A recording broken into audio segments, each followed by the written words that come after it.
con todos. El día de hoy damos la bienvenida al doctor Carlos Ramírez. Él es profesor de la Universidad del Valle y el día de hoy nos va a ayudar con un curso de antropología. Vamos a recordarles a las personas que están desde el Zoom, por favor, colocarnos sus nombres completos dentro del chat para poderles entregar el certificado de asistencia. Y bueno, les dejo en manos del profesor Ramírez y les deseo la mejor de las suertes en este curso que empezamos el día de hoy. Gracias.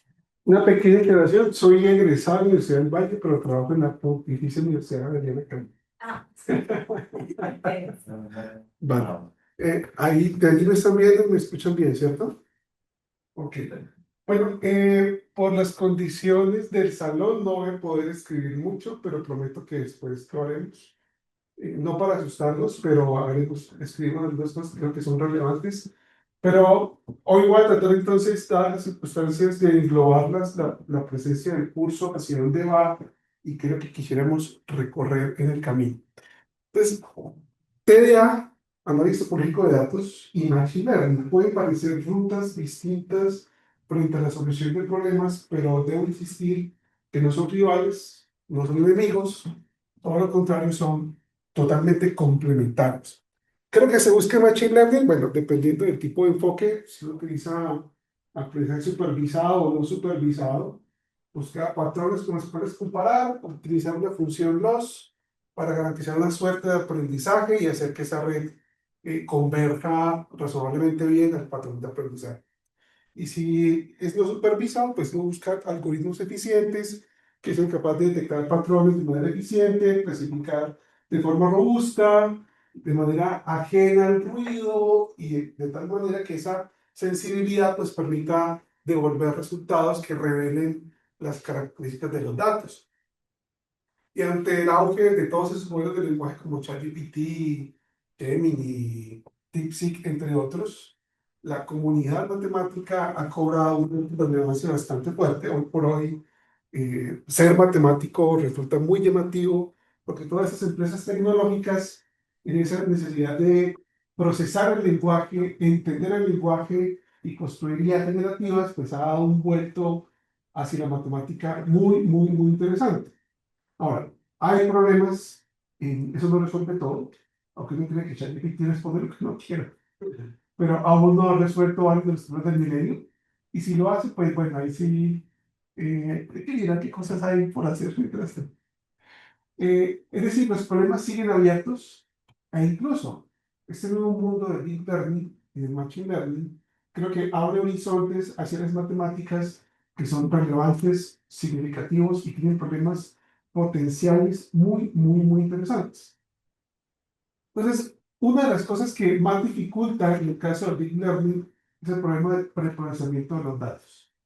Si han tenido la oportunidad de enfrentar un problema de datos y entrenar una red neuronal para que aprenda a hacer algo, en realidad yo creo que la parte del algoritmo de aprendizaje suele ser la parte más tranquila del asunto, porque mientras la máquina está corriendo y entrenándose, pues no, ahí se toma un café, conversa un rato y pues luego un par de horas no vuelve y ya. La parte realmente costosa, el cómodo del asunto, es la manera como capturamos los datos, porque están sucios. Ruido, de todas las formas posibles. Si son datos de texto, lo que se puedas imaginar, imágenes, audio, los datos siempre bien determinados, de un ruido que en ciertos contextos es muy, muy problemático. De hecho, gran parte de los esfuerzos en la teoría matemática de Deep Learning tiene que ver justamente con cómo controlar el ruido, cómo asegurar que la sensibilidad frente a esos entornos sea lo más pequeña posible para que la información aprendida o de clasificación sea realmente compaginable con lo que se espera de la realidad. Y son matemáticas fuertes y con frecuencia computacionalmente muy costosas. Entonces, ese es un aspecto que quiero destacar respecto al Deep Learning, que sí funciona muy bien, nos ha abierto las puertas a los modelos de lenguaje grandes, ChatGPT, excelente, pero hay problemas que siguen presentes y cuya solución no es inmediata. Y no basta simplemente con correr una app en Python para que se arregle. Es decir, hay problemas computacionales, hay problemas matemáticos fuertes alrededor, entonces empezamos a mirar, listo, ok, e-learning, gracias por todo, pero hay otras alternativas. Y como dije al principio de esta conversación, no se trata de encontrar rivales de deep learning, porque para ser honesto, difícilmente es fácil encontrar rivales del deep learning. El EDP, claro, las técnicas computacionales alrededor del EDP o de las EDO, por supuesto. Los modelos de toda la vida funcionan muy bien, ok, pero es fácil alimentar redes neuronales que utilicen técnicas de EDO o es fácil alimentar redes neuronales que utilicen técnicas de EDP y mezclamos todo y obtenemos modelos numéricos bastante estables y muy eficientes. Entonces, insisto, no se trata de encontrar rivales, de mucho menos, aunque la del deep learning lo hace bastante bien. ¿Qué otras alternativas tenemos alrededor de, más allá de los modelos clásicos que todos conocemos como matemáticos o ingenieros? Una perspectiva es la geometría. Sí, está muy bien, la geometría está muy bien, todos son una geometría, pero la geometría tiene un detalle específico que no es que es un problema, no, para nada.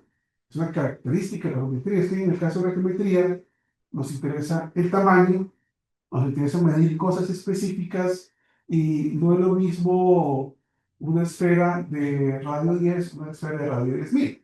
No es lo mismo, pues, en topología no. A diferencia de eso, no nos interesa medir cosas, solo nos interesa comparar formas. Es decir, la topología es el estudio de las formas más allá de su esencia específica, sino del modo. ¿De acuerdo? Les cuento una experiencia. Alguna vez en Bogotá hay una librería muy famosa que se llama la librería del ingeniero, donde están todos los libros técnicos que uno puede esperar. Springer, verla, tiene allí un espacio. Entonces llegué y pregunté, ¿estoy buscando libros de topología? Sí, claro, por supuesto, y trajeron 4 libros de topografía. Gracias, pero es que no es lo mismo. Entonces me mató con esta pregunta. ¿Cuál es la diferencia?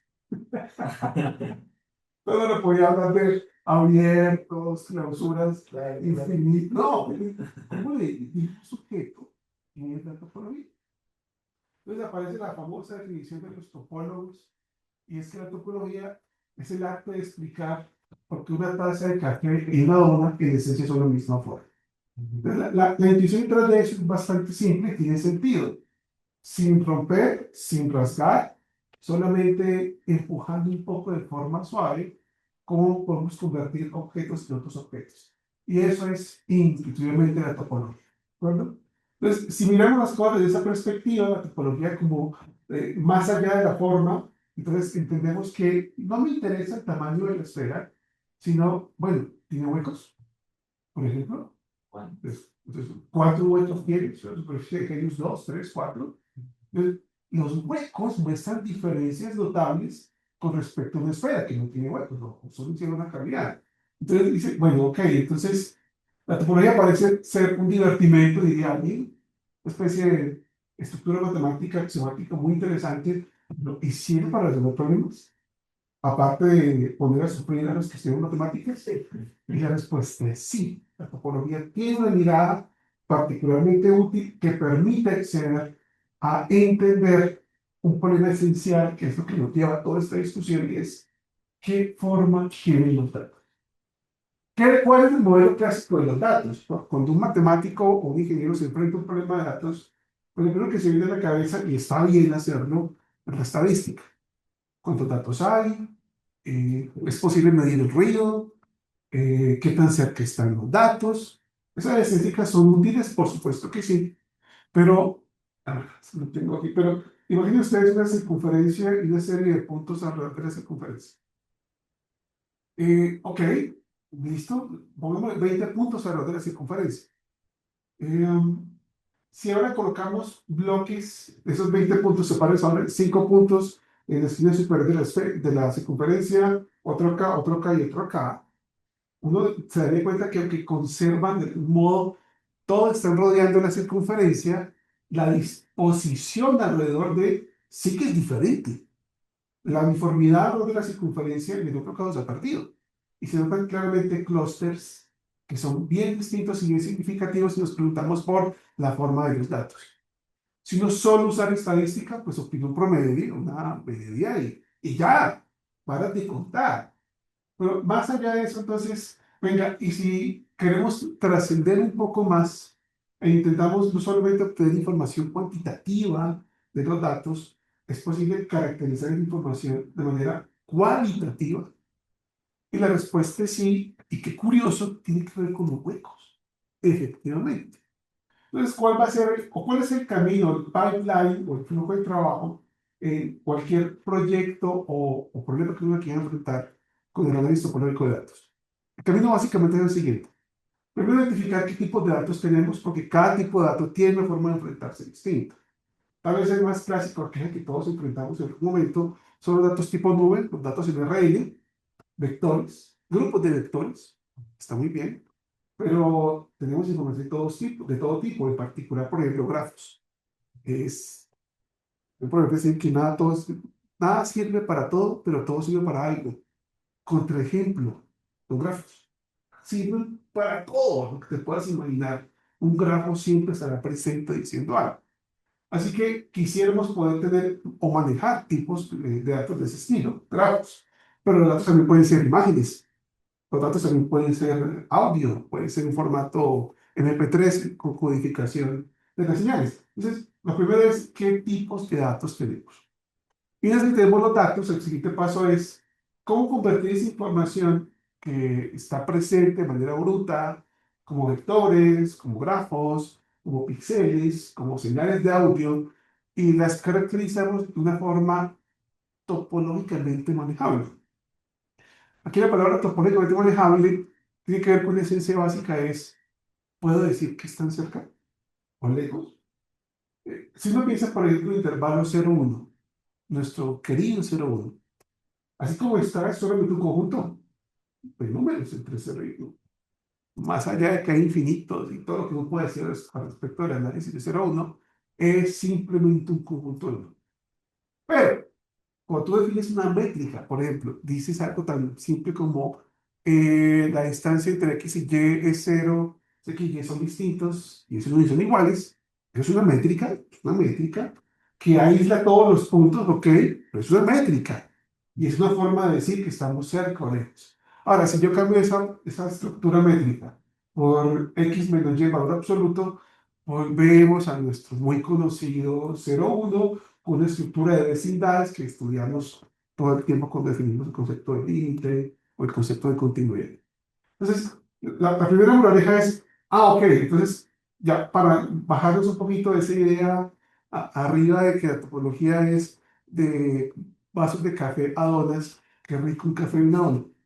Ahora vamos a bajar a un nivel un poquito más sofisticado y es, topología debería ser aquello que permite distinguir en un conjunto claramente sus vecinos. ¿De acuerdo? No voy a presentar aquí los axiomas de topología. Yo voy a tratar de cubrir esto de la manera más amigable posible para un público amplio, pero créanme que detrás de esto pueden imaginar toda la teoría que ustedes quieran al respecto. Entonces, quedemos con ese eslogan en el momento. Si quiero definir una topología sobre un conjunto, debo estar seguro de poder definir qué significa los vecinos para un punto. Entonces, la noción de vecindad aparece de manera natural y, por supuesto, dependiendo del tipo de métrica que yo coloque, pues me encontraré con diferentes estructuras métricas al respecto. Pero eso es lo que necesito sobre los datos, algún tipo de comportamiento métrico para poder decir qué significa que este punto esté cerca de este otro punto. Estamos en la nube, la métrica natural, pues ahora métrica euclidiana, pero no tiene por qué ser esa, pueden haber otras. En ese sentido, no hay ningún tipo de obligación que tenga que ser una métrica en particular.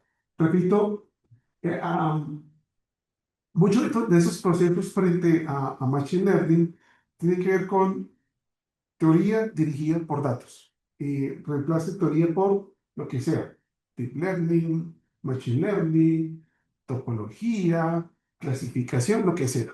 Cualquier cosa dirigida por datos. Es decir, los datos son quienes dictan cuál debe ser el proceder a seguir. Lo cual es bastante razonable, ¿no? Es decir, a veces los matemáticos somos un poco obstinados y pensamos que si el problema se resuelve con talas de verdad, aunque sea un problema continuo, no, pues usemos talas de verdad, no, pero espérate, vení, el contexto debería decir de manera natural qué utiliza. Entonces, repito, si la primera parte es tener los datos, la segunda parte es entender qué significa que estén cerca, es decir, asignar una métrica a esos datos. Si tengo una métrica y tengo los datos, tengo una topología. Entonces, ok, bien, perfecto. El asunto es, ahora, ¿con qué objetos topológicos vamos a trabajar?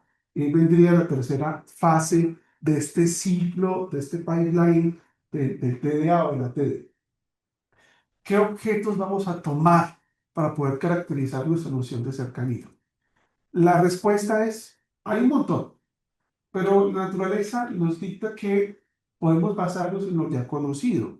Y voy a partir de la estructura trivial que creo que todos hemos pasado en los cursos de matemáticas discretas. A ver, incluso más simple, pensemos en un vértice del lado, allí, común y corriente, solito él.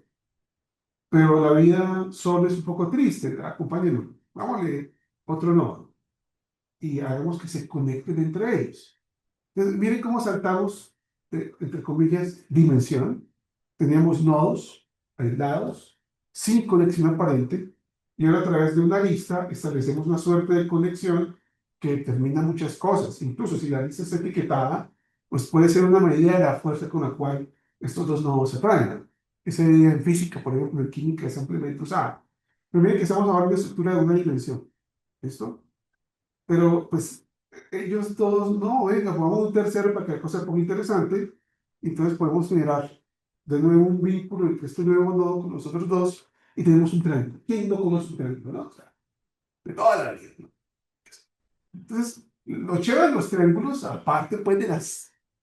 Lo chévere en Cali es algo agradable, ¿no? Aunque tiene cosas... Lo chévere de los triángulos es que tienen nodos y tienen aristas. Eso está muy bien, porque entonces puedo empezar a identificar aspectos particulares e incluso recorrerlos con cierta dirección si yo quisiera. Ok, ¿y qué tal si esa idea de los triángulos tan bonita no la llevamos a estructuras de dimensiones más altas? Es decir, ¿por qué no trasladamos esa intuición geométrica de los triángulos y no la llevamos a estructuras más genéricas como tetraedros o poliedros? Incluso alguien un poco más temerario, porque no politopos. Entonces, parece ser que un buen camino es, listo, si aquí tengo mis objetos o mis datos, y aquí tengo ya definida una métrica, ¿por qué no montamos una estructura combinatoria, conocida, familiar, razonable, que nos permita conocer la estructura de esos objetos en términos de ese montaje que tengo sobre los datos? Bueno, esas cosas se llaman complejos simpliciales, pero yo no voy a ir a diapositivas en ningún momento. Pues sí, puede ser eso. Creo que va a poder avanzar un poquito.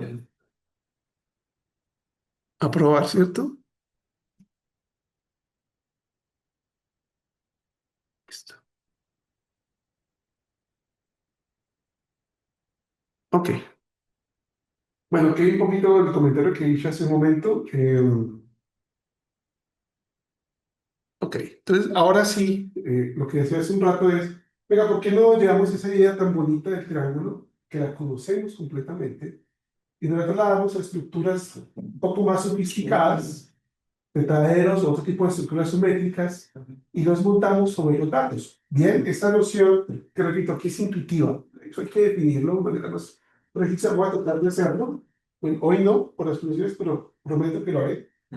¿Qué significa un complejo simplicial? Entonces, un complejo simplicial debería verse como una estructura que se construye a través de aumentar dimensiones, conservando esa intuición de conectar cosas.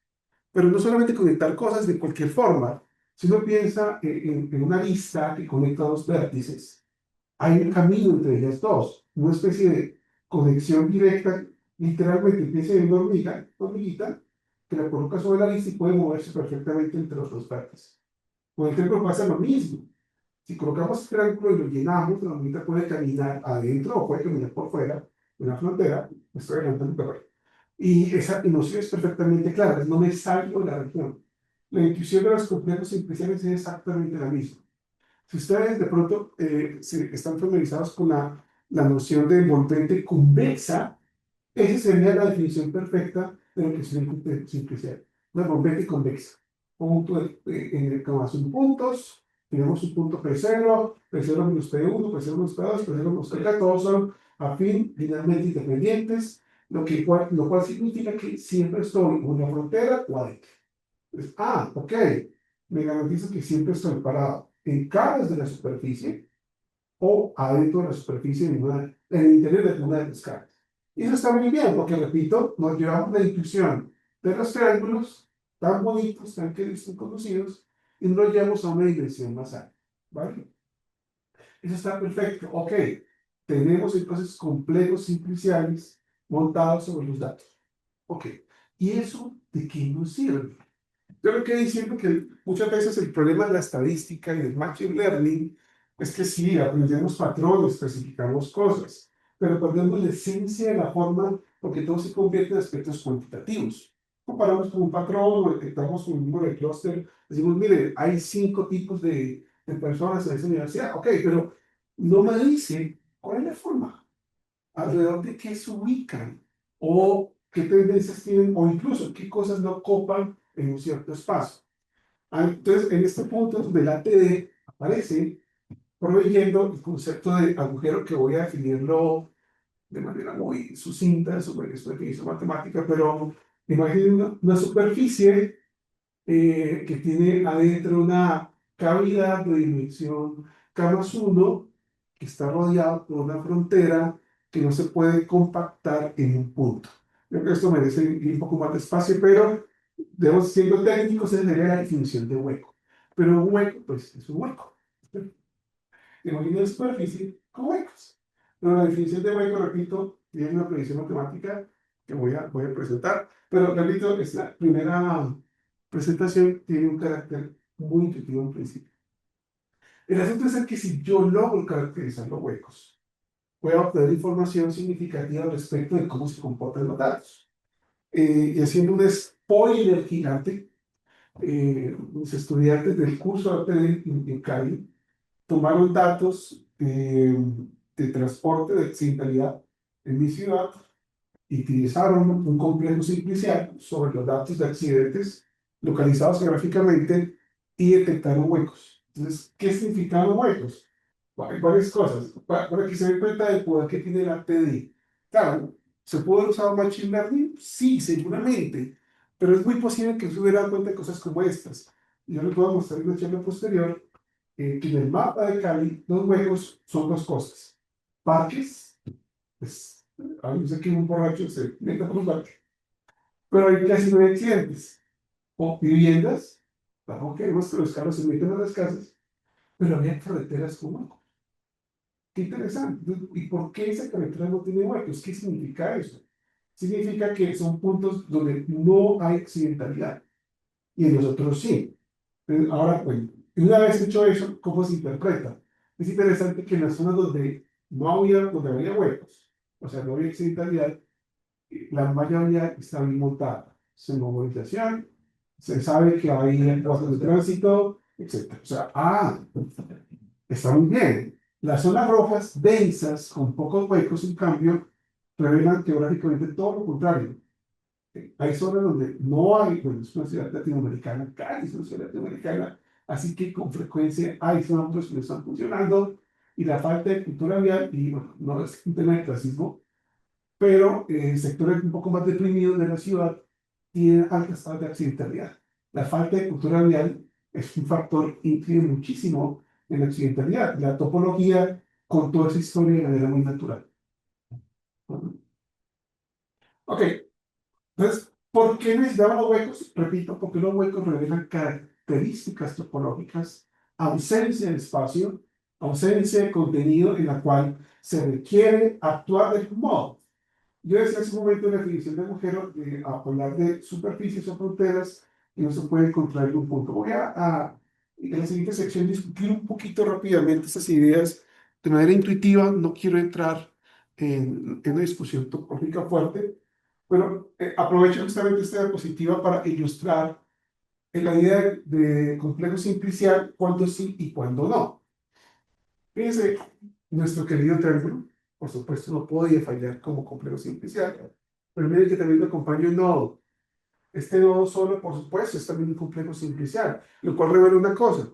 O sea que la unión de complejos simpliciales es otra vez complejo simplicial, sí. Esa es la respuesta. Bueno,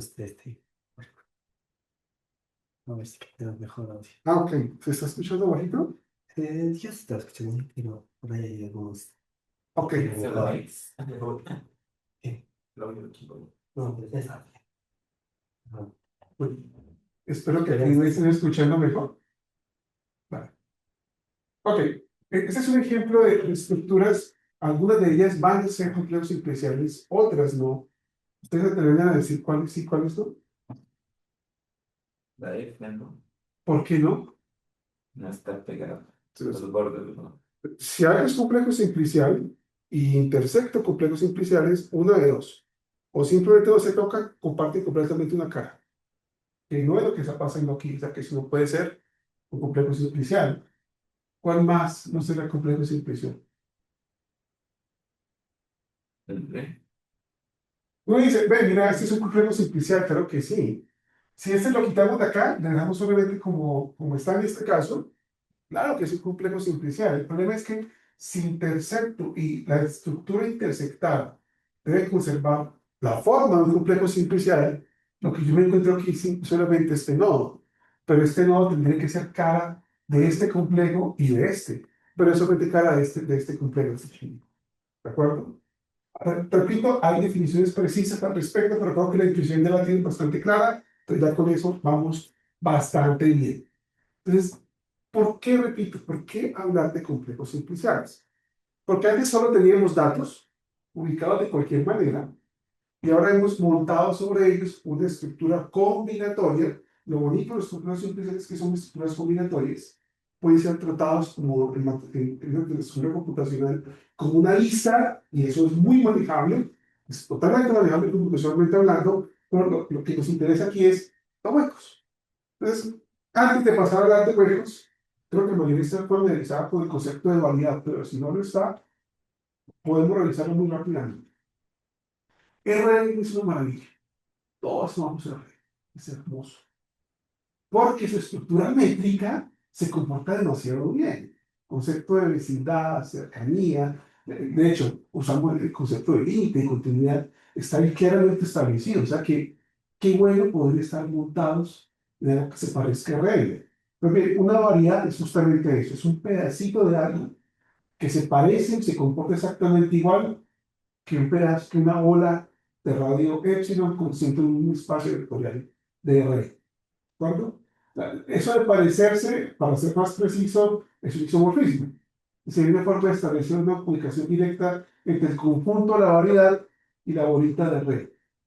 ¿Y por qué pensar en variedades?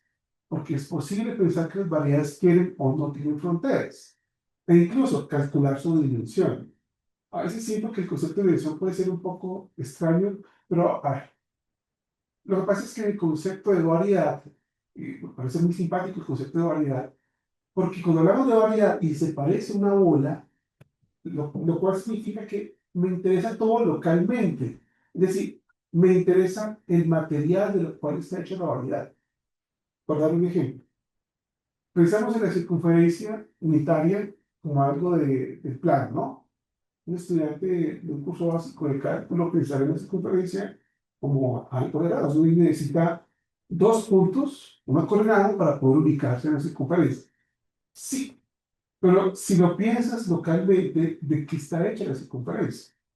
Entonces, acércate, tómale una foto de la circunferencia y coloca la hormiguita que nos va a ayudar muchísimo. Gracias, hormiguita. Monta la hormiguita y la hormiguita solo ve por la derecha, por la izquierda. No tiene más a dónde moverse, está viendo una lista. Y esa es la razón por la cual, de hecho, la circunferencia unitaria se denota con el C1, ¿no? Aunque esté en el plano de R2, el C1.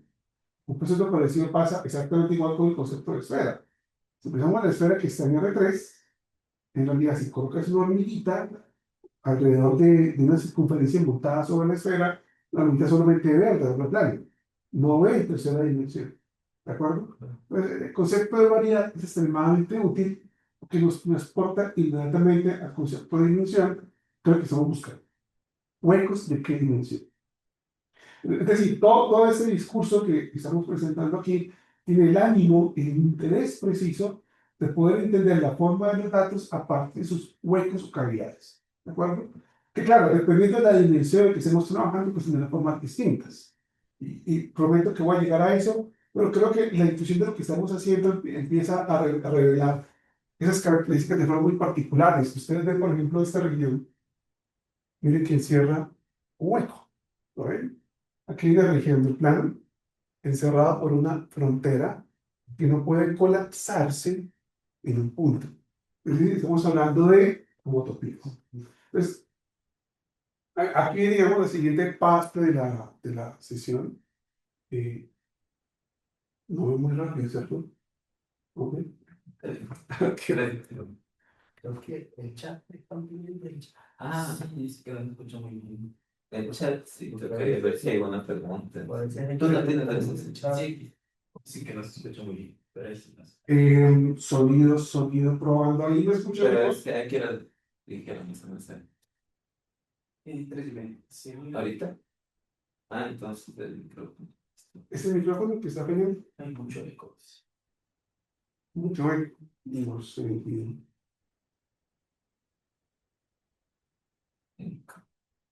Está Yo prendido. veo que el chat tiene 74 mensajes. Y no le estamos parando el chat. Bueno, claro, si hay preguntas, adelante. No sé cómo se puede leer allí. No hay como O todas son de no se escucha, no se escucha, no se escucha, no se escucha. tú puedes Es del escuchar. chat. O sea, yo puedo ver el chat. ¿Hay alguna pregunta o No. Pueden detenerme cuando quieran, por supuesto.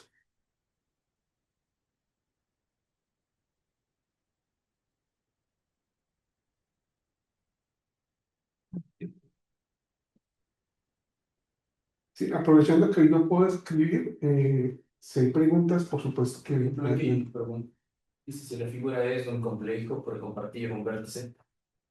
Esta de acá, sí, claro, porque este vértice que aparece aquí es una subcara del complejo simplicidad y lo es de este como lo es de este. Que es exactamente lo mismo que pasa aquí, ¿de acuerdo? Que no es el caso acá, repito, porque es solamente cara de uno de los complejos, no este. ¿Sí? No sé si hay más preguntas por allí. No, solo lo termina. Listo, vale. Ahora, el otro aspecto importante, una vez que hemos definido una topología y hemos montado una estructura de complejos simplicial, queremos hablar de huecos. Pero hablar de huecos implica, repito, hablar de dimensión y también implica hablar de frontera. ¿No? El concepto de frontera es bastante intuitivo de tener en la cabeza. La hormiguita va a seguir dando vueltas todo el tiempo alrededor de su circunferencia unitaria o alrededor de una esfera. Nunca terminará de parar ahí esa hormiguita. Porque si vemos un ratoncito dentro de la esfera que intenta salir hacia afuera, pues se va a encontrar con la frontera. ¿De acuerdo? Creo que la intuición de frontera es mucho más clara, sin embargo, repito, hay maneras matemáticas de definirlo y juro que están las diapositivas o lo escribiría, pero bueno, Que yo no tengo. prometo que vale. Si la figura F no es un complejo. No es un complejo, porque mira que la intersección de estos dos no es una cara completa ni de este ni tampoco de este. Es por eso. Mira que a diferencia de la figura G, cuando tú intersectas estos dos complejos simpliciales, comparten esta cara que era un subcomplejo de la estructura tanto de la primera como de la segunda, que no es lo que ocurre aquí. ¿Sí? ¿Vale? Y que no estamos, es para aclarar que no estamos escribiendo, ¿no? Creo que están preguntando. Pero sí, que no se observa lo que se está escribiendo. Pues. No, no es que no estoy escribiendo porque no tengo problema. Entonces hoy estoy en modo discursivo, modo labio. Bueno, ok, tenemos ahora una estructura de complejo simplicial. Y repito, estamos pensando en variedades porque las variedades tienen un comportamiento exactamente análogo al caso de las bolas de Rayleigh, lo cual nos dota de toda su estructura topológica que le traemos también para nosotros. Y eso nos va a permitir hablar de dimensión, nos va a permitir hablar de frontera y nos va a permitir hablar de huecos. Entonces, quiero entonces definir algunas ideas importantes antes de seguir, que son ideas de la topología específicamente, en las cuales no voy a hacer mucho ruido, pero tengo que decirlo, y es el concepto de equivalencia topológica, es decir, ¿qué significa que las estructuras topológicas sean las mismas? Y es justamente el famoso eslogan de la dona y el café, exactamente eso. Poder transformar un espacio X en un espacio Y a través de afectaciones continuas, de tal manera que cambios pequeños alrededor de un punto se vean reflejados en otro punto, pero tiene que ser en dos direcciones. Entonces debo retornarme con una función que produzca exactamente lo mismo y por lo tanto nos lleva a la famosa definición de homeomorfismo, es decir, una función biyectiva que es continua y que tiene una inversa continua también, ¿vale? Y esto es maravilloso porque es justamente esa intuición precisa de que la topología no le interesan el tamaño de las cosas para tranquilidad de muchos. ¿Qué es lo que necesitamos? Simplemente formas, esencia y cercanía.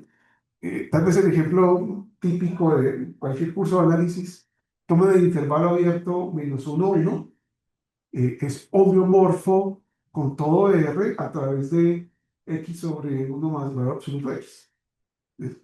Mientras R es de dimensión infinita, diámetro infinito, el otro tiene diámetro 2. Entonces, ¿importa? No. En esencia es una misma cosa. Así que es muy interesante saber que tenemos dos estructuras, pero que en términos de contabilidad son claramente distintos. En términos de forma, la esencia es exactamente la misma. Y se puede caracterizar desde otros ejemplos típicos también. Piensen, por ejemplo, en el intervalo, para decir que hace tablero. Piensen en el intervalo abierto 1, 2, seguido del intervalo abierto 2, 3. ¿De acuerdo? 2 no está en ese conjunto, ¿no?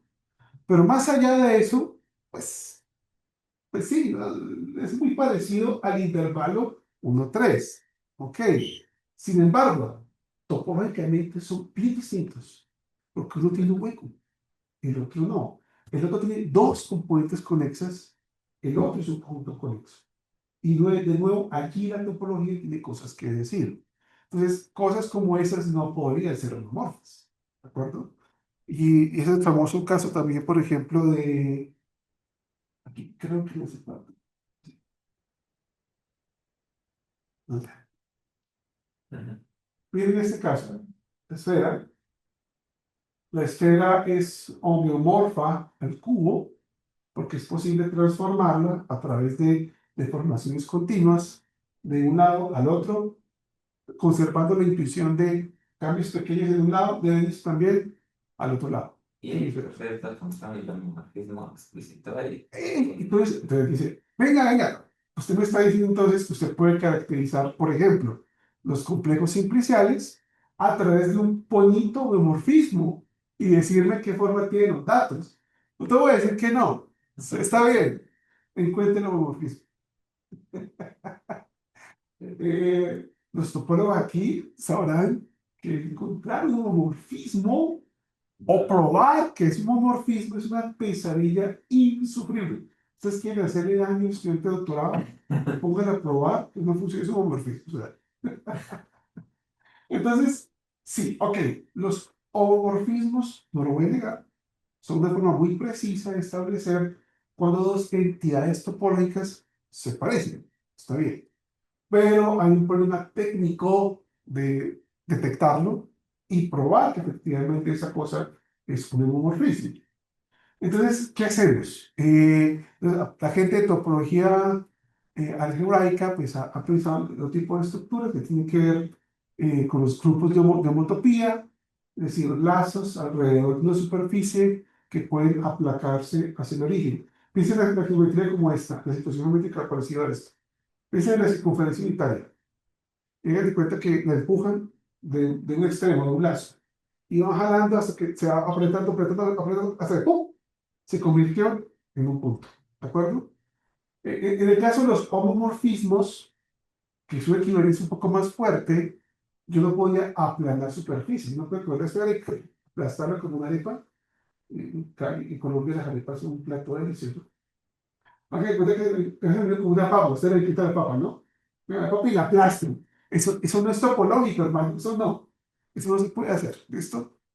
Pero en el caso de las homotopías, sí, esa estructura de colapsar tiene sentido, de tal manera que voy convirtiendo la estructura hasta que se convierte exactamente en un punto.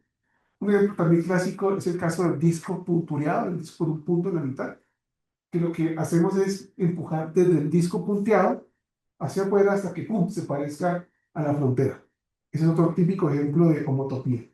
Entonces los topólogos locos que se conectaron con el álgebra se inventaron la topología algebraica y entonces hablan de los grupos de homotopía para encontrar invariantes.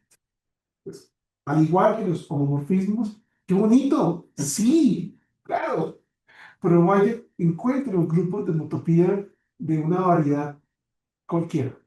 Imagine que uno fuese a Riemann, o sea, que pues, tuviera orientable y esas cosas. Entonces, de nuevo, es una idea matemática exquisita, pero para los problemas que enfrentamos, no parece un camino bastante viable. Entonces, ¿dónde encontramos realmente una caracterización que sea computacionalmente efectiva, eficiente, que nos dé cuenta de eso de y cuál es la forma de los datos? Un posible camino en esa dirección. Bueno, antes de seguir, pasa es que pues, soy matemático, de que no puedo saltarme el toro. ¿Por qué el cubo o la esfera no es homeomorfo al toro? ¿Qué dice en el chat? Ah, Sin preguntarle a ChatGPT, por favor. De hecho, hay varias respuestas. Se seguro que ChatGPT por ahí debe meter hasta el número de vueltas. Tiene hueco. Sí. De hecho, tiene dos. Tiene dos huecos, porque está el hueco del interior de la onda, que no es una onda rellena, que es lo que llaman longitud, y también el meridiano, que es algo que encierra aquí en lo que se ve hacia adentro. ¿Listo? En cambio, si ustedes dibujan cualquier circunferencia sobre la esfera o sobre el cubo, este es homotópico, un punto. En cambio, intentar hacer lo mismo para el caso del toro no es posible, ¿vale? Hay formas desde la teoría algebraica para decidir esa noción, esa diferencia explícita de por qué esas dos cosas son iguales, topológicamente hablando, pero por qué esta no. ¿Listo? Ok. Eh, pero, ok, es un comentario que quiero decir al respecto y es fundamental, que es una de las razones por las cuales el ATD funciona también y tiene que ver justamente con el concepto de frontera. Volvamos al ejemplo de la hormiguita caminando sobre la circunferencia. La hormiguita sobre la circunferencia sigue y sigue y sigue y nunca encuentra algo que lo entiende. Es decir, cuando la hormiga camina sobre la frontera de la circunferencia, ella no ve frontera. ¿De acuerdo? Lo mismo pasa bien con la esfera. Si la hormiguita se monta sobre una circunferencia de la esfera, camina, camina alrededor, pero nunca va a tener fin. Es decir, que esa sección no tiene frontera.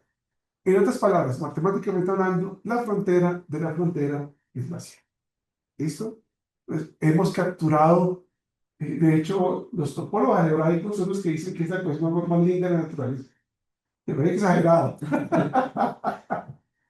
Dicen que la frontera de la frontera es cero. Yo no soy topólogo, me voy a aclarar. Soy un mero usuario de la tecnología. No estoy loco, tengo vida social. Y lo cual es bastante natural, es cierto. O sea, si miramos esa intuición, obviamente estar parado sobre la frontera e intentar mirar esa frontera, pues no hay frontera, es vacío. Eso puede parecer, repito, una curiosidad matemática, pero es una clave para detectar huecos. Por eso era importante para mí traer esta dispositiva a colación. Yo creo que es buen momento de revisar preguntas, si es que las hay.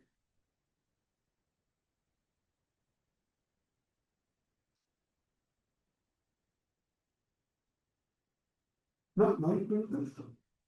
Vale, está bien. Entonces, repito, y es de hecho un principio fundamental, por eso lo destaqué en particular, porque la naturaleza geométrica de las estructuras topológicas que hemos revisado nos hace ver que intentar pensar en la frontera de algo que ya es frontera, pues es vacío. Entonces, pareciera ser que hay una relación directa entre las fronteras de cosas que encierran huecos. Entonces, creo que el camino de esta discusión, de este curso, intenta ir en esa dirección. Bueno, esos fueron los comentarios que dije al principio respecto a lo que pasa con los huecos. Pero aquí hay un comentario importantísimo que creo que también hay que aclarar, y es el concepto de invariante. ¿Qué hace un estudiante de doctorado perspicacia? Yo sé si a ustedes les pasa cuando uno lee un paper o un texto y dice, el estudiante sagaz, ¿para qué? Pues me hace sentir muy mal porque nunca lo tengo. No, no tengo nada de sagaz, ¿no? Entonces, pero entonces, entonces volvamos al pobre estudiante de doctorado, así, tratando de demostrar que las estructuras son homeomorfas. Ellos tienen un truco bastante útil y es, venga, no lo son. ¿Por qué? Porque no preservan invariantes topológicos. Ese es el truco del topólogo perspicaz. Encontrar invariantes topológicos. ¿Cuáles son los invariantes topológicos? Bueno, ¿qué es un invariante topológico? En esencia, es una propiedad, una característica que permanece firme bajo homomorfismo, ¿de acuerdo? O bajo homotopías. Esto también pasa esa caracterización. Como por ejemplo el número de Euler, esa relación entre caras y aristas de un grafo se puede extender incluso a estructuras de varias dimensiones. De hecho, la ecuación para la fórmula de Euler es súper linda. Es la sumatoria que igual 1 hasta n, donde n es el número de elementos de vértices del complejo, de -1 a la n por el número de subcomplejos. Qué cosa tan interesante. Y por ejemplo, si la esfera y el tetraedro son equivalentes en cierto sentido, entonces su número de Euler debe conservarse, y en efecto se conserva. Encierra algo adentro y algo por fuera. No vamos a hacer teorema curva de Jordan, tampoco, tranquilos, pero se calcula con el número de Euler. Ese es un famoso invariante, pero otros invariantes típicos son los grupos de homología, los grupos de homotopía, es decir, todas las estructuras que son equivalentes desde el punto de vista topológico deben tener los mismos grupos de homología o los mismos grupos de homotopía. Aquí aparece una palabra, estoy en un spoiler aquí chiquitico, tiene que ver con eso de homología. Entonces, pasémonos del estudiante de doctorado al científico de datos, que esos sí son más avispados todavía, porque ellos no van a calcular homomorfismos, obvio que no. ¿Van a buscar invariantes? Por supuesto que sí, pero vení, si sabemos que las homotopías son insufribles, los homomorfismos también, habrá una estructura topológica o algebraica que sea fácil de estimar y sobre la cual podamos detectar invariantes también.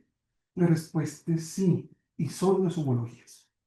Entonces, si tuviera que decirlo así en el grueso de la definición, la homología es un grupo algebraico en el sentido algebraico de la palabra, que corresponde al cociente entre el kernel de los ciclos de homología cero, es decir, aquellos ciclos que encierran una superficie del espacio y del cual saco todas las fronteras posibles calculadas por las imágenes de grupo de la nueva frontera.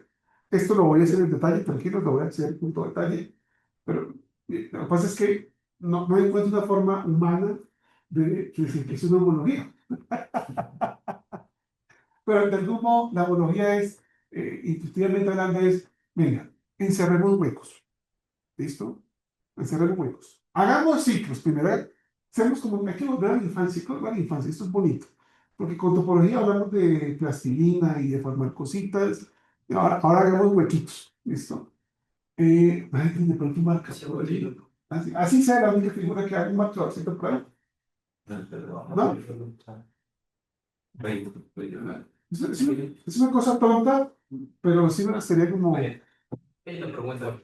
Dime. En la diapositiva anterior decía que una esfera no tiene frontera, como si el toro tampoco tiene frontera o el toro tiene frontera. El toro tiene frontera porque si pones un ratoncito dentro de la frontera, haz de cuenta que tienes un ratoncito adentro, e intenta salir, no va a poder salir. Hay frontera. La forma matemática de decirlo es que alrededor de la frontera, muy cerca de la frontera, antes de salirte, te pareces a una variedad, a una bola de radio epsilon con centro en un punto. Por fuera puede pasar cualquier cosa, porque eso fuera del espacio. Pero cerca al borde, te pareces a la esfera. Por eso el concepto de variedad. ¿Cuál era la otra pregunta que me estaban diciendo? Ah, que si la esfera tiene frontera, sí, tiene frontera, pues si tú montas allí una hormiguita, caminará y caminará y caminará hasta el infinito. Pues es que la frontera de la frontera no existe, que es diferente. Por eso yo decía que ese concepto puede ser un poco confuso, pero monten hormiguitas en esfera y van a ver que tiene sentido. Ahora, aquí tengo que hacer una salvedad importantísima y de hecho, por salud pública lo voy a decir. Todas las superficies de las coordenadas de este curso son orientables. Entonces, yo no voy a entrar en la discusión del concepto de orientación, ¿vale? No quiere decir que no es importante, lo es. De hecho, algunos aspectos importantísimos de la TD tienen que ver cuando se acepta que la superficie es orientable. pero no queremos llegar, digamos, a esa profundidad porque necesitaríamos, incluso necesitaríamos una estructura de anillo y yo quiero un cuerpo, ¿de acuerdo? De hecho, un cuerpo barato que es un cuerpo Z2, listo, listo, cuerpo PRI. Y basta para lo que necesitamos en este curso, para lo que quiero simplificar en este curso, pero sí quiero dejar en claro que uno puede incluir el concepto de orientación y la estructura se enriquece muchísimo más. Incluso, por ejemplo, el concepto de torsión, aquí no lo puedo capturar. Sin orientación no puedo capturar ese concepto. Y, por ejemplo, una de las aplicaciones más útiles del ATD ha sido la decodificación del genoma humano, donde la noción de torsión es apenas natural. ¿De acuerdo? Pero no la podemos realizar aquí sin considerar superficies orientables. Para efectos de este curso, mantenerlo tranquilo y sano, vamos a asumir que las superficies tienen una única orientación, no vamos a poder calcular ese tipo de orientaciones, pero es una observación que debo hacer por si alguien de pronto está considerando esa alternativa. Ahí no sé si hay más preguntas. Hacen una aclaración acerca de la pregunta, que pregunta esto para poder concluir. Pues, si una variedad tiene una frontera y otra no, entonces no puedo hacer una función biyectiva. Si una variedad tiene frontera, las bolas tienen frontera. Entonces, si una variedad es un isomorfismo con una frontera, entonces las variedades tienen frontera. De hecho, la definición formal que es el concepto de variedad es que un conjunto L es una variedad. Si existe un isomorfismo con una bola de un espacio actual de R. ¿Sí? Otra pregunta, ¿qué son los invariantes topológicos? Son propiedades que permanecen sin cambio frente a equivalencias topológicas. Puede ser homomorfismos, homotopías, homologías, etc. Por ejemplo, el número de huecos. Ay, no es- si estamos teniendo el número de huecos,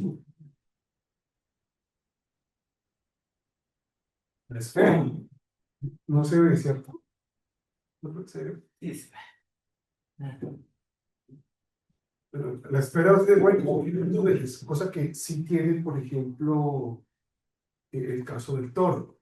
Entonces, el asunto está en que si yo intentara deformar esta estructura en esa estructura a través de algo llamado homomorfismo, pues no podría hacerlo porque esto encierra un hueco.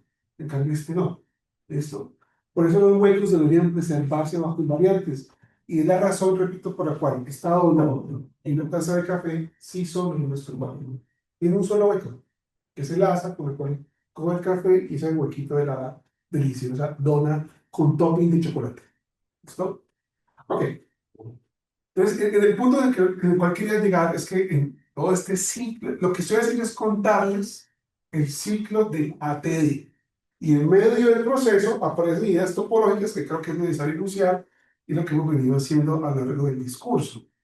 Entonces, muy esquemáticamente, hasta ahora el pipeline que nos lleva. Tengo aquí mi nube de datos y sobre él monto convenientemente algún complejo simplicidad. Monto acá mi complejo. ¿Cómo? Hay algoritmos para hacer esto, de todas las formas, colores, sabores. De hecho, insisto, los complejos simpliciales son solamente una forma de construir complejos. Hay complejos celulares, hay complejos de Morse, hay hay unas 20 variedades de complejos, todas ellas dependiendo de la forma de los datos. Sin embargo, ese creo que es una aproximación bastante natural. Entonces, retomando, para hacerlo más claro, repito, aquí está mi nube de datos. El primer paso, paso uno, es encontrar una estructura de complejos sobre los datos. Entonces, si yo monto la estructura de complejos sobre los datos, entonces yo sé que esa estructura puede ser homomorfa o equivalente a tal de algo, de una estructura geométrica con la cual puedo contar huecos. Entonces, ahí es donde viene la siguiente etapa, contar los huecos. ¿Y cómo voy a contar esos huecos? Porque no cualquier hueco importa. Pensemos en algo como este. Piensen en esa superficie con dos huecos. Entonces, si yo empiezo a construir todos los posibles lazos que pueden deformar en un punto y los que no, encontraré cosas interesantes. Por ejemplo, hagan de cuenta que a subir otro colorcito para ponerlo así punteado. Ese es un lazo encerrado en una sección de la superficie. Y creo que se darán cuenta que este es contráctil, ¿no? Contráctil que es que se puede formar en un punto. Ok, si hago lo mismo con este, o si hago lo mismo con este, Estos son mucho más interesantes que este, porque estos no son contractiles. En cambio, este sí. Entonces tú puedes decir, venga, entonces voy a hacer una cosa. Voy a construir una fuente de operación, ¿no? Operador especial del siguiente modo. Voy a llamarlo delta porque dijimos, ve, hablamos de fronteras. Este operador debería ser una suerte de máquina que toma complejos simpliciales, data simplex, y lo que devuelve, lo que va a volver esta cosa, son grupos de homología. Entonces, repito, no parece muy claro decir en términos intuitivos que es un grupo de homología, pero para decirlo intuitivamente es, dame un complejo simplicial y a través de una forma adecuada te diré cómo son los grupos. Los huecos tienen forma de grupos. Para los que no están autorizados con grupos, en realidad no hay necesidad de ser muy expertos en tener grupos. Grupo es una estructura algebraica en la cual defino operación asociativa, ubicar hay un neutro y cada elemento tiene un inverso. ¿Listo? De hecho, si ustedes piensan en un espacio vectorial, se parece. ¿De acuerdo? Creo que los espacios vectoriales tienen otro tipo de operaciones, pero la esencia tiene una intuición muy parecida. E incluso, como vamos a ver después a lo largo de este curso, podríamos perfectamente dejar los grupos a un lado y trabajar solamente con el femenino, lo cual es la maravilla de la TDI. Siempre existe esta tendencia con una de mis colegas y es, vení, enseñemos a TDI, posgrado, doctorado, maestría, sí, sí, pero ¿cómo podemos enseñar a un chico que aún no ha pasado por topología algebraica y mostrarle cómo funciona la TDI? Y a todos nos da ese, digamos, ese temor de cómo hacerlo, pero se puede y están parados frente a la viva experiencia de que se puede. Yo he visto cómo se puede efectivamente hacer ese camino. Entonces, no nos preocupemos tanto por lo que es un grupo de homología, inclusivamente es, tú me das una superficie, la llenas de ciclos, lazos, algunos lazos se ven interesantes, otros no tanto. Los interesantes van a ser aquellos que no sean contractibles, es decir, uy, espérate, vení. Si yo intento encontrar este, no puedo. ¿Acaso hay un hueco? Parece ser que sí. Entonces, si pudiéramos hacer que este operador fuera matemáticamente tratable y computacionalmente eficiente, entonces el ciclo del ATD se completa encontrando grupos de homología. La buena noticia es que sí, el círculo se completa. Como decía Darth Vader, el ciclo está completo. Efectivamente, ¿cómo recorremos entonces un problema de ATD? Reconocemos los datos según su forma, nubes de puntos, grafos, imágenes, o sea, píxeles, señales de audio, etcétera. Montamos sobre ellos una métrica conveniente, montamos sobre ellos un complejo simplicial o un complejo conveniente, según la forma de los datos, y luego tratamos de buscar a través de una operación eficiente huecos. ¿Y por qué siempre lo hago? Repito, porque si tenemos huecos, podemos caracterizar espacios no llenos en ese espacio. Ese es el ejemplo que les comentaba hace un momento con el trabajo que hicieron los estudiantes de encontrar huecos en cálices huecos, pues no eran de las carreteras, efectivamente formas que especificaban ausencia de intervención gubernamental. Yo diría que la parte más difícil, bueno, aparte de toda la construcción del pipeline y el camino que nos lleva a un problema de ATD, es cómo interpretar, cómo se interpreta eso. Después de otra experiencia también con otro grupo de estudiantes, ellos tomaron variables económicas del comportamiento económico de Colombia entre 2020, 2017 a 2023, y índices de todas las formas comerciales sabores, y los mapearon a una nube de puntos, los convirtieron en nube de puntos, y a través de esa nube de puntos hicieron justamente este pipeline, encontraron huecos. La pregunta es, ¿y qué significan los huecos en esos términos? Es decir, ¿qué no hay allí? ¿Qué factor incide o no incide en términos de esos índices económicos? Entonces, esto, digamos, se completa justamente con lo que es el principio de la clase, y es, El ATD no está pensado para rivalizar con un machine learning, de ninguna manera. Al contrario, es un complementador. ¿Qué hicieron estos chicos? ¿Dónde están los huecos? Como estamos en el RL, cogemos esos vectores, esos huecos, y hemos entrenado un modelo de Machine Learning que contrastado con datos económicos de Colombia, ahora sujetos a esos huecos, ahora sí pueden ser interpretados. Y se dieron cuenta que todos esos índices tenían que ver con correlaciones estadísticas fuertes, de orden uno, por ejemplo, de inversión del Estado en economía ligera. Es decir, aquellos índices que son bajos es porque son aspectos que tienen que ver con un impulso económico sobre economías, empresas de respaldos, pequeña y mediana empresa. Entonces, esos índices se empatan perfectamente con una falta de intervención del Estado en asegurar el éxito de empresas de pequeño y mediana calado. Entonces, esos huecos en RN, en realidad, es información econométrica fuerte. Entonces, lo que hicieron fue tomar esa salida de la TD para pasarla luego a un modelo de Machine Learning, que es la conexión natural. Insisto, a veces la gente piensa que antes apareció el rival del Machine Learning. No son rivales. El ATD es un complementador y de hecho es una relación mutua.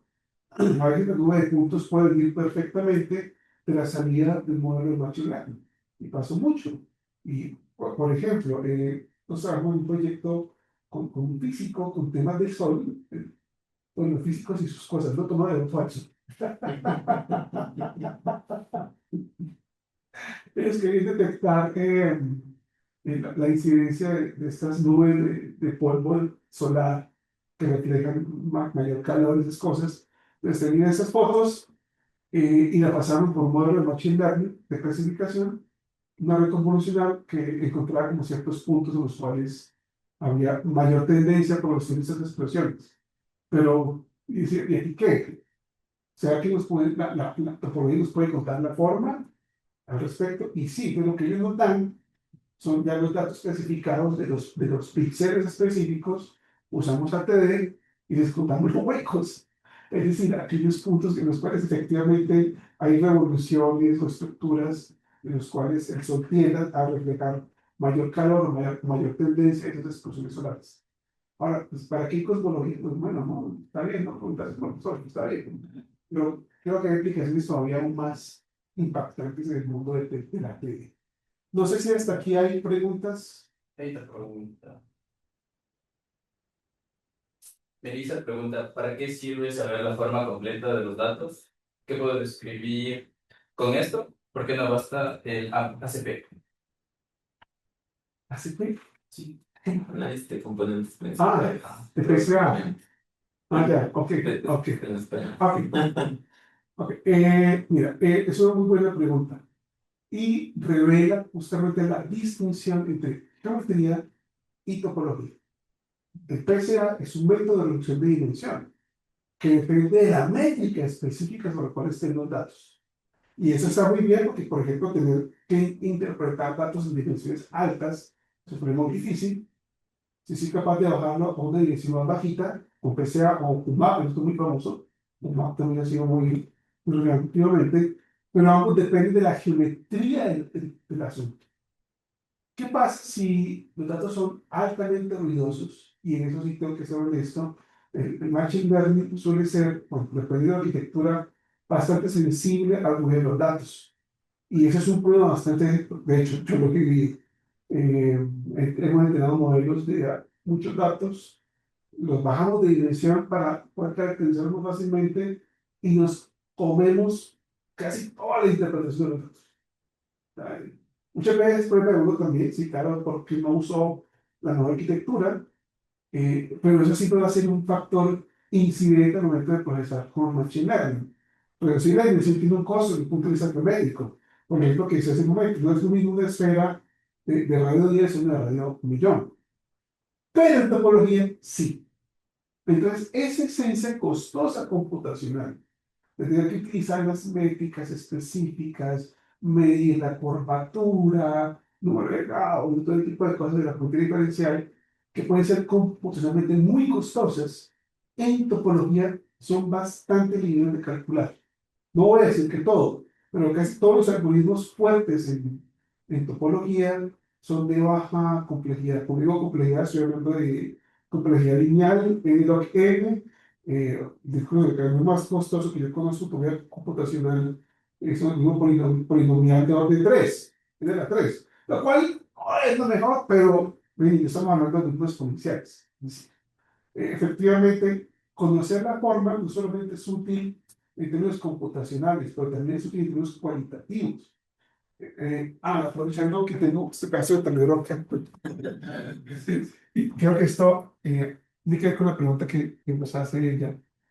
Aquí tengo mi circunferencia y tengo acá una serie de puntos, todos ellos distribuidos de forma unitaria sobre la circunferencia. ¿Y cuál es la media de los datos? Pues se calcula y ya, no hay problema.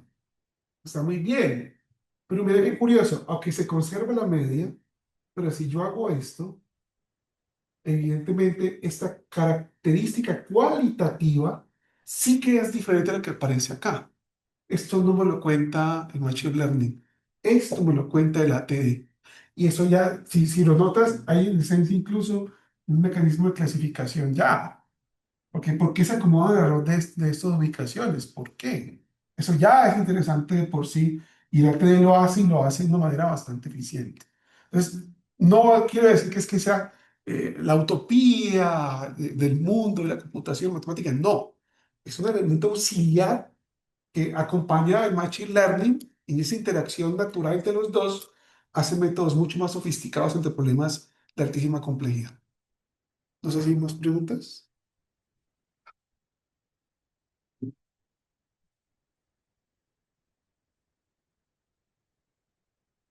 En el TDA se termina usando, Sergio Samarín Monteros pregunta, ¿en el TDA se termina usando y computando en la práctica una topología inducida por una métrica? Sí, sí, porque necesitas el concepto de métrica. Ahora, ¿es indispensable? No. Es posible estudiar la topología simétrica, pero digamos, ese es otro infierno, ese es otro mundo en el cual es una línea de frontera fuerte en la TD, es cierto, pero es un poco más técnicamente más pesado y computacionalmente aún no se sabe, porque no hay métrica. Toda esta discusión es natural porque si logramos metrizar algo de alguna manera, puedo decir cómo estoy cerca de. Y si tengo vecindades, puedo tener cosas que se parezcan a bolas de rey, entonces voy a tener cosas que parecen a variedades. Y tengo variedades, pues por hablar de dimensión, por hablar de frontera, por hablar de huecos, etc.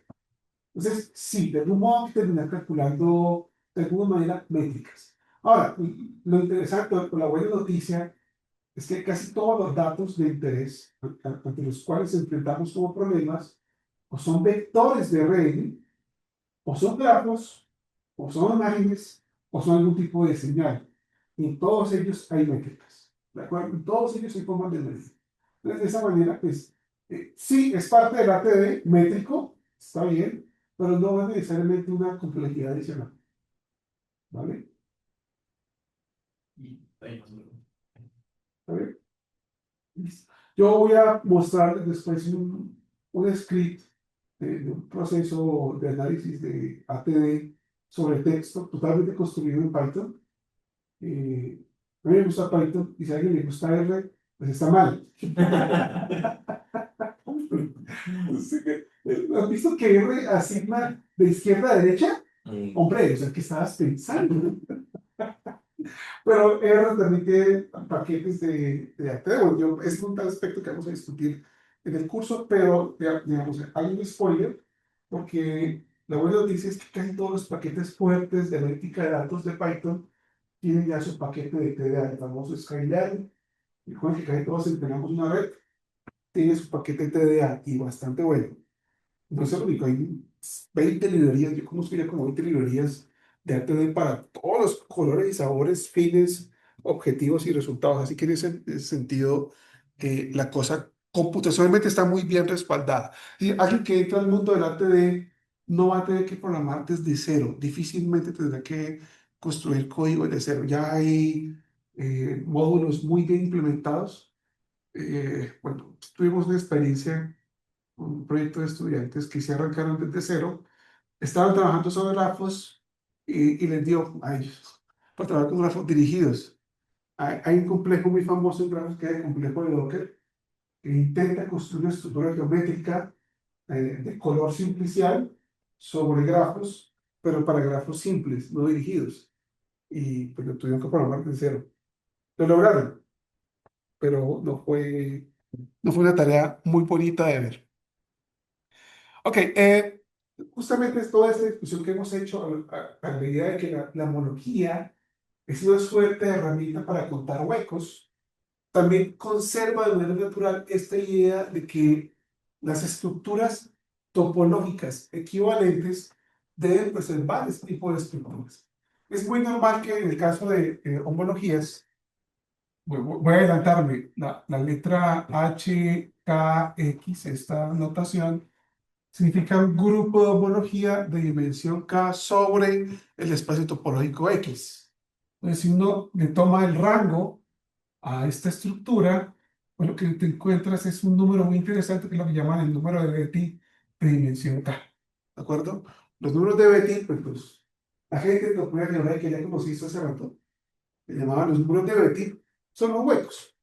Entonces, y aquí viene también otra parte muy chévere de toda esta línea, de este pipeline de la TD.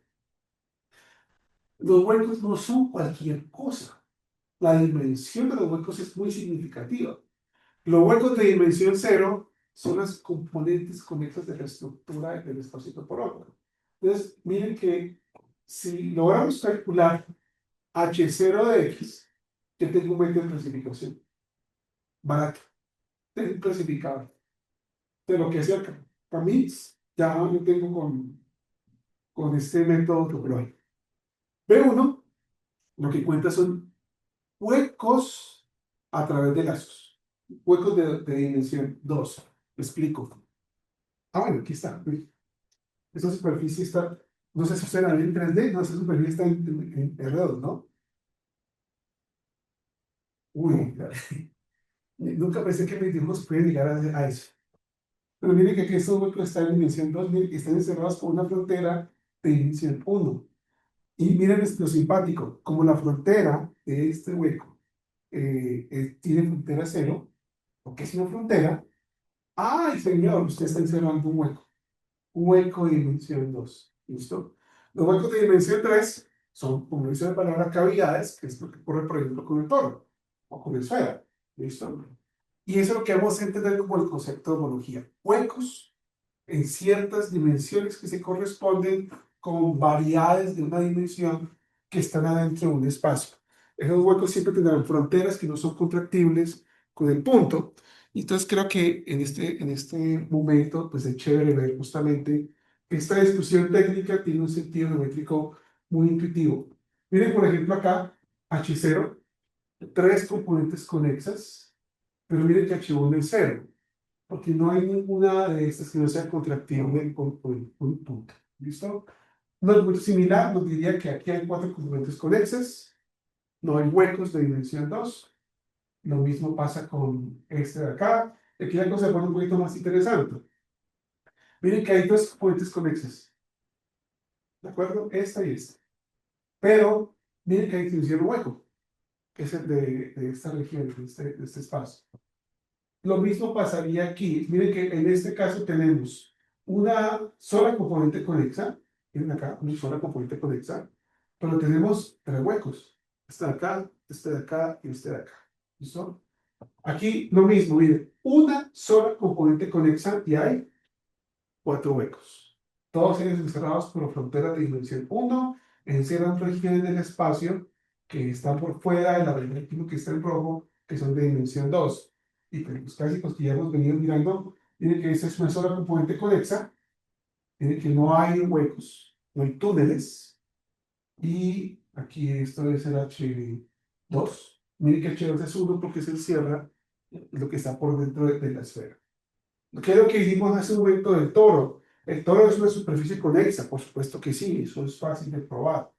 pero miren que ahora somos capaces de detectar dos huecos, o sea, lo que encierra el toro en su longitud, pero también en su meridiano. Estos dos ciclos no son contractibles, porque para poder contraer el punto tienen que salirse del espacio, del espacio del toro. Y miren que, pues, qué rico pegar doble, miren esta una de acá. Sigue siendo conexa, ¿de acuerdo? Pero miren que si antes teníamos dos huecos, ahora tenemos cuatro huecos, los dos de acá y los dos de acá. Y seguimos conservando una sola cavidad, que es la región interna de lo que está dentro de esta obra, por esto de acá. ¿Sí? ¿Vale? Lo bonito de la historia, repito, En el toro H2 sería lo de adentro.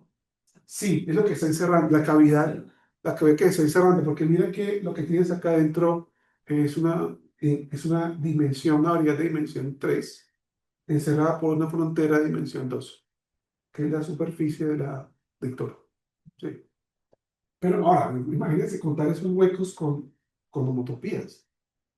No. Lo chévere del asunto, y repito que es todo el camino que he intentado trazar con el ATD, es que vas a montar al final de cuentas estructuras parecidas a cosas como estas, pero de tipo combinatorio, computacionalmente manejables. Yo no, la verdad, pues no siento muy afín trabajar con una esfera en Python. ¿De acuerdo? Pero así como un complejo simplicial, o con un witnesses, o todas las estructuras de complejos que existen en la literatura. Pero las esencias del cálculo de las homologías sigue siendo exactamente la misma, y es encuentra huecos, que si encuentra huecos encontrará diferencias sutiles entre un objeto y otro. Por ejemplo, y es justamente el punto que he querido decir en toda esta discusión, y es que conocer los huecos sí me permite caracterizar la forma de los puntos. Y es que, por ejemplo, si trato de comparar esta con esta, el hecho de que aquí no haya ciclos o huecos de dimensión 2 es bien significativo con esta que aparece acá. Aquí hay huecos. Aquí no había, había solamente concentración de puntos, si hay que interpretarlo en términos de datos, alrededor de ciertas zonas, todas ellas densas y específicas. Aquí parece ser que hay una aglomeración que no es capaz de acercarse a un punto, pero acá sí. Debo aprovechar de nuevo la experiencia con mis estudiantes. Hicimos un proyecto en el cual caracterizamos con ATD el reporte de centrales de partículas. Hay una forma de medir partículas en el aire, partículas tóxicas. Bogotá tiene 21 de estos puestos en diferentes locaciones. Y lo que hicimos fue el camino del ATD para intentar caracterizar la forma de estos dispositivos. Ahora, hay una respuesta obvia y es, si tú me das la posición geográfica, pues yo sé que dónde están distribuidos en el mapa de Bogotá. Pero aquí la respuesta, la pregunta es más interesante y es, yo los puedo caracterizar a través de la influencia de la contaminación de cierta zona, puede llegar a afectar a otra localidad, a otro sector. Y la respuesta es sí.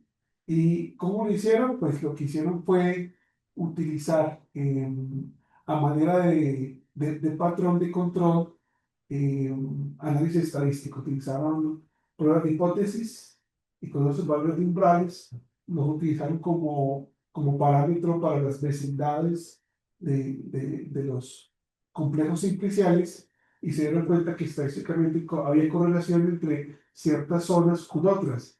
Y lo simpático es, ¿por qué la contaminación de se parece a esta? Aquí hay fábricas de cuero y acá también. Y creo que había fábricas de gaseosa y por acá había otras dos de vehículos. Pues, evidentemente, el nivel de contaminación tenía una incidencia que afectaba la concentración de las partículas. Había estudios sobre eso con estadística normal que revelaban patrones parecidos, pero altamente costosos porque había que entrar a medir todas esas cosas allá. Acá, 5 segundos de correr de escribir en Python. De nuevo va a tener como un camino hacia la comprensión de los datos. No sé si en este punto hay preguntas. No. Vale. Sí. ¿Por qué los dos toros pegados H2 es igual a 1? Parece bien que... No piensa que. No, es que yo para dibujar todos así es complicado. no están pegados, o sea, es decir, yo no cogí una dona y la pegué con otra dona, no. Haz de cuenta que aquí esta línea está conectada. ¿Sí me hago entender? Eh, Algo así como si tú hicieses esto en este dibujo. Mira acá míralo así. Si tú miras la dona desde arriba, lo que estás viendo es esto. No estás viendo esto, mira. Tu pregunta tiene sentido si yo viera esto. Pero en realidad cuando tú ves la dona desde arriba, estás viendo es esto. ¿Sí? ¿Logro hacerme entender? Es el mismo hueco. Sí, exacto. ¿Sí? No es que estén pegando, se traslapa la frontera, entonces queda en una región. Si tú pones, gracias ratoncito, si tú pones un ratón desde acá adentro, Se puede el mover ratón todo. va comiendo feliz y luego se traslada fácilmente a esta zona. ¿Está bien? ¿Eso responde a la pregunta? Sí. Ok. Quiero entonces cerrar esta sesión con la última parte de la TD, de la cual no he dicho absolutamente nada, solo te he hablado de algunas definiciones topológicas importantes, pero ahora sí, cerrar el ciclo del proceso de la TD. ¿Con qué se cierra el proceso de la TD? Lo que se llama diagramas de persistencia. Ustedes han visto entonces que a través de las homologías somos capaces de computar huecos. Ok, eso está muy bien. Perfecto, qué chévere. El problema es que a medida que yo intento construir diferentes complejos, pues yo no sé si los huecos que tenía en un complejo van a ser los mismos huecos que tuviera en otro complejo. Para ilustrarlo, vamos a ver la ficha.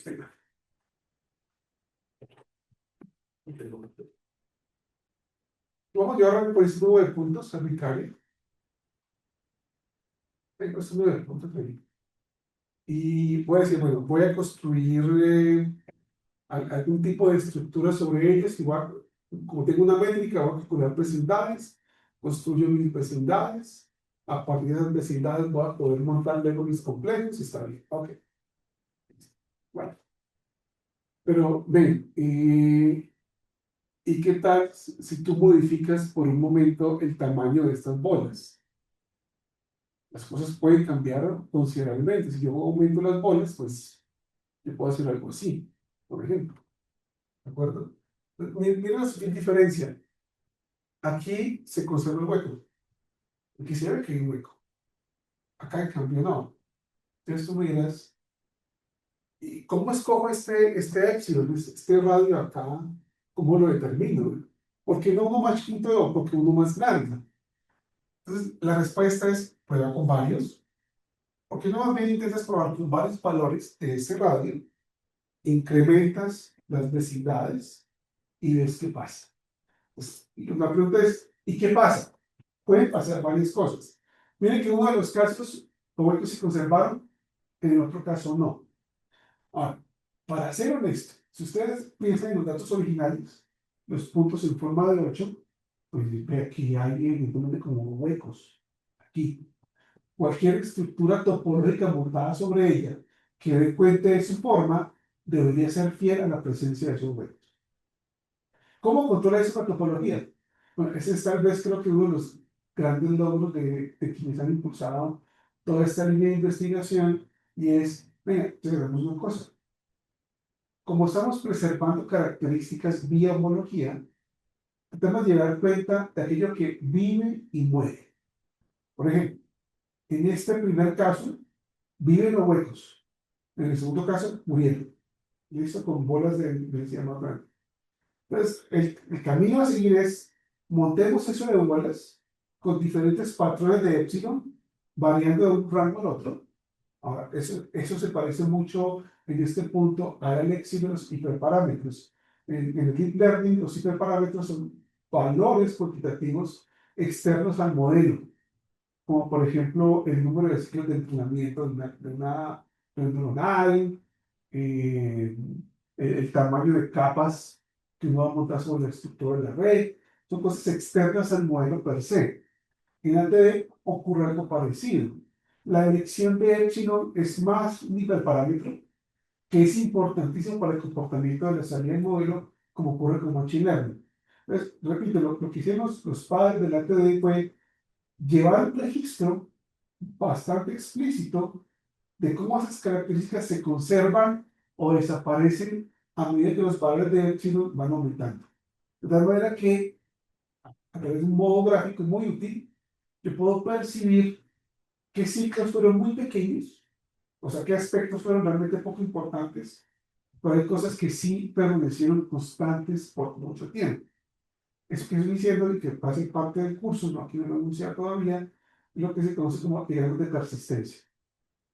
El concepto de persistencia o de homología de persistencia es, venga, a medida que yo voy construyendo estas vecindades que van aumentando de tamaño y según epsilon, tiene un nombre que se llama filtración, a medida que voy corriendo filtración sobre los datos, ¿cómo quedan las homologías? Las homologías de orden 0, 1, 2 se conservan, desaparecen rápidamente a medida que voy aumentando los parámetros de epsilon, y eso evidencia de manera natural el comportamiento de los datos.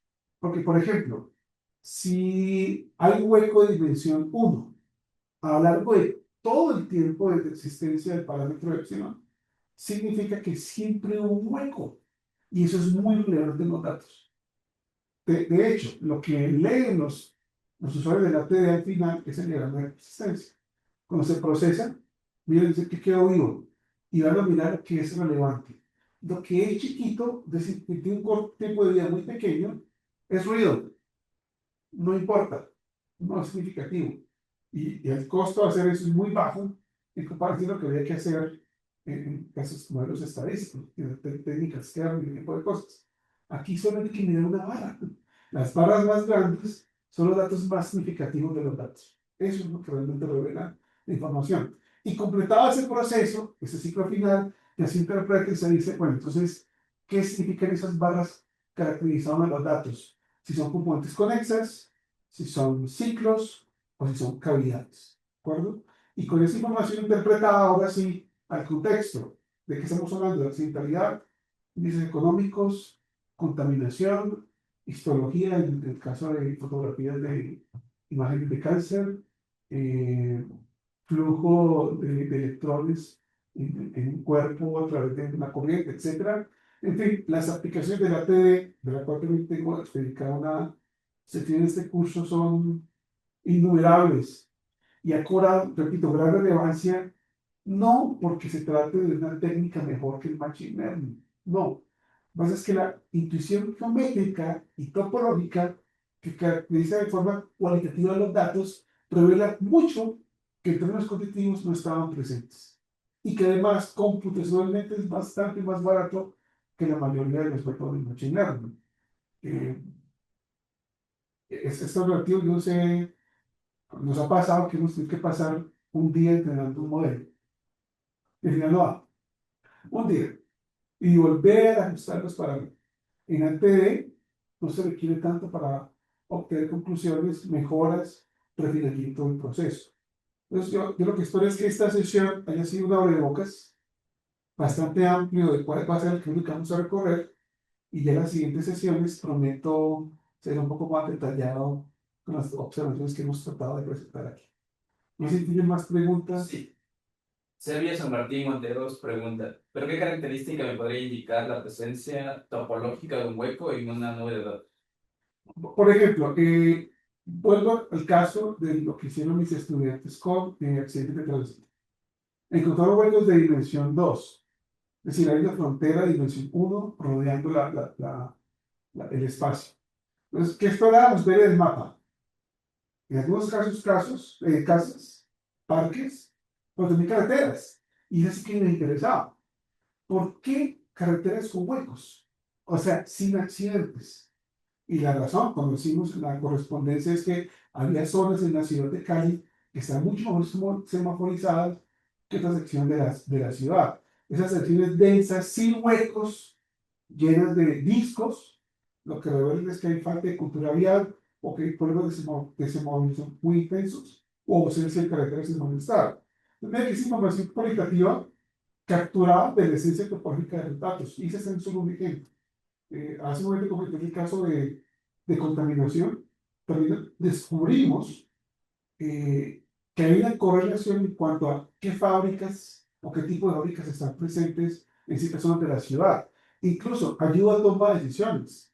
Nos dimos cuenta que si no, eso parece curioso, pero mezclar fábricas de carros con cuero disminuye la tasa de incidencia de esa partícula.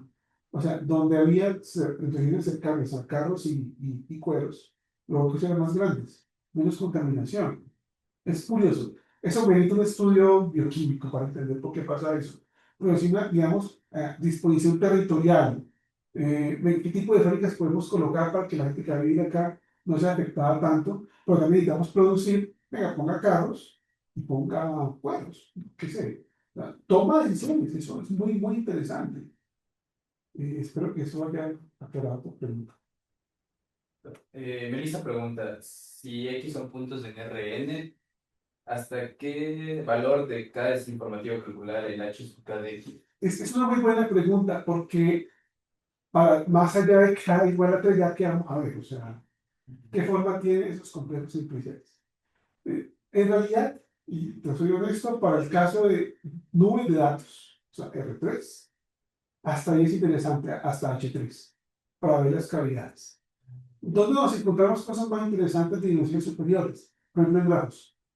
Ahí es muy interesante.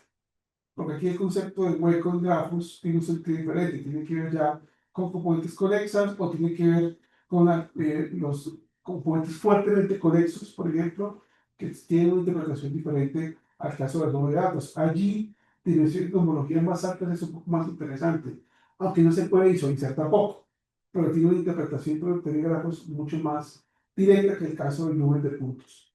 Para el caso de nubes de puntos, por lo general, las cavidades, o sea, H3, es lo más relevante calcular hasta H3. H3 son cavidades. Perdón, H2, las cavidades, que son los huecos que encierran a variables en el centro. Ya. Ya me dijo. Bueno, yo creo que fue suficiente por hoy. Eso fue como un panorama de todo lo que vamos a hacer a lo largo del curso. No hablé de Mapper hoy, voy a hacerlo al final. Mapper es una técnica especialmente útil en nubes de datos que a diferencia de volver grupos de homología, los grafos. Lo cual es muy simpático también, también revela mucho de la forma de los datos. Y ya sobre eso lo voy a contar también en los 2 días que vienen.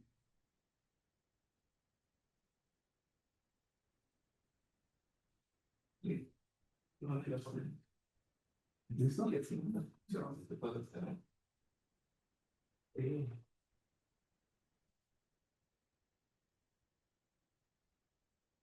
Listo. Bueno. Julio te dijo que la viste por Sí, dijo que iba a estar viendo. Y ya venía.